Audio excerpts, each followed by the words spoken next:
My name is Timothy Wilform, and I'm a CBO with Jam Pro.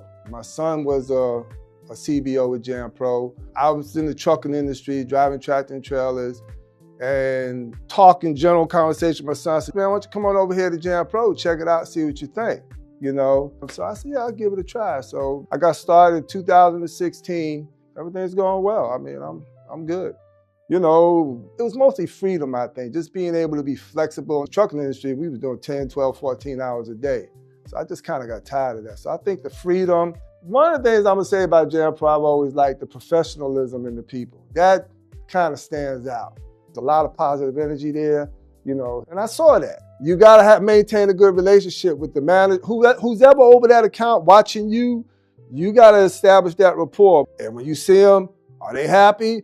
Any issues that need to be addressed? If so, address them, then everything will be smooth sailing. It's a good investment. If you're good with people and you know how to train people, you could really grow the business. The customer is happy, Jam Pro is happy, I'm happy, so I'm good.